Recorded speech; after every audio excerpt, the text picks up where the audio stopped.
সিজন চেঞ্জ হলে যেনেকুৱা মানুহৰ জ্বৰ চৰ্দি হয় তেনেকুৱা নিয়ত চেঞ্জ হলেও ডেমোগ্ৰাফি চেঞ্জ হৈ যায়। হয়, যেতিয়া এজন দায়িত্বপালক চৰকাৰী অধিকাৰীৰ নিয়ত সলনি হয় তেতিয়া সেই অঞ্চলটোৰ ডেমোগ্ৰাফি পৰ্যন্ত সলনি হৈ যায়। আৰু আজিৰ এই কাহিনীটো ঠিক তেনেকুৱাই। অসমত অত্যন্ত পৰিকল্পিতভাৱে ডেমোগ্ৰাফি চেঞ্জ কৰা হৈছে আৰু ইয়াৰ পিছত হাত আছে দেশ বিৰোধী কামত জড়িত থকা নুপুৰ বৰা।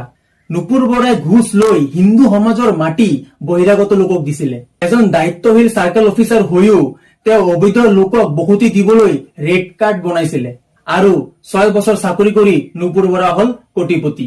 তাৰ পিছত চৰকাৰে কথাটো গম পাই ৰেড মাৰিলে। ৰেড মাৰোতে তেওঁৰ ঘৰৰ পৰা 92 লাখ কেশ উদ্ধাৰ কৰা হৈছে। প্ৰায় 5 কোটি টকাৰ সোণৰ গহনা উদ্ধাৰ কৰা হৈছে আৰু বেংকত লকাৰ বাকী আছে। তাৰ দাদা বাইদেউসকল, আপোনালোকে ভুল নুবুজিব, এইটো কেৱল ঘুষ লোৱা ঘটনা নহয়। অসমবাসীৰ ভূমি, অসমবাসীৰ পৰিচয়, অসমবাসীৰ সুৰক্ষাত ডাইৰেক্ট চুৰিৰে আঘাত কৰিছে এজন অসমবাসী হৈ কেনে। অভিযোগ অনুসৰি নুপুৰ বৰাই বাংলাদেশ আৰু ৱেষ্ট বেংগলৰ পৰা অহা মুছলিম প্ৰৱেশকাৰীক কিদৰে হিন্দুৰ ভূমি বেচা কিনা কৰিব লাগে সেয়া দেখাইছিল।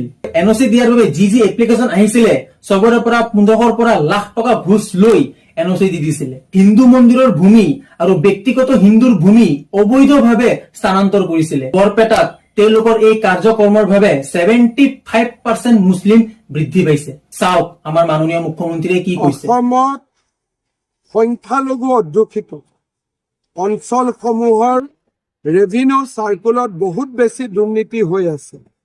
এই বিষয়াগৰাকীয়ে আমাৰ হিন্দুৰ মাটি সন্দেহযুক্ত মানুহলৈকে ট্ৰান্সফাৰ কৰাৰ কাৰণে তেওঁক আমি স্ক্ৰিনিঙত ৰাখি থৈছিলোঁ। 6 মাহৰ পৰাই তেওঁৰ গতিবিধি আমি চাই আছিলোঁ।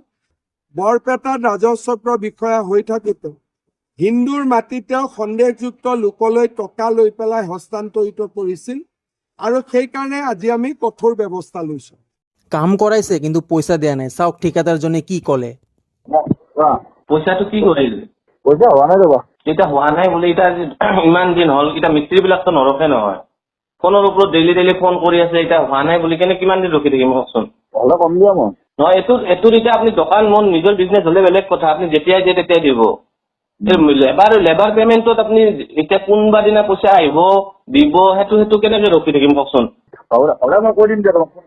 আৰু লাষ্টত অসম চৰকাৰে নিয়ম কৰি দিছে যে এই মাটি কিনা বেচা ফাইলবোৰ চৰকাৰলৈ পঠাব লাগিব। ৰাষ্ট্ৰীয় সুৰক্ষাৰ দৃষ্টিৰে এইবোৰ পৰিচালনা কৰা হ'ব। মাত্ৰ কিছুমান টকাৰ লোভত সমগ্ৰ অসমবাসীক ডেমোগ্ৰাফিক যুদ্ধক্ষেত্ৰলৈ লৈ আহিছে। মই মোৰ নিজৰ ব্যক্তিগত ফালৰ পৰা যদি কওঁ, আমাৰ মাননীয় CM কি কৰিব অকলে যদি পিছফালেদি চুৰি মাৰা মানুহ অসমত থাকে নুপুৰ বৰাৰ দৰে। অসমখন যাতে ছেকেণ্ড কাশ্মীৰ নহয় তাৰ কাৰণে এইবোৰ দুৰ্নীতি কৰা মানুহবোৰৰ বিৰুদ্ধে কঠোৰ প্ৰতিক্ৰিয়া ল'বই লাগিব প্ৰশাসনে, কাৰণ এইটো অসমৰ অস্তিত্বৰ যুদ্ধ। যিমান পাৰে সিমান ভিডিঅ'টো শ্বেয়াৰ কৰক। জয় আই অসম।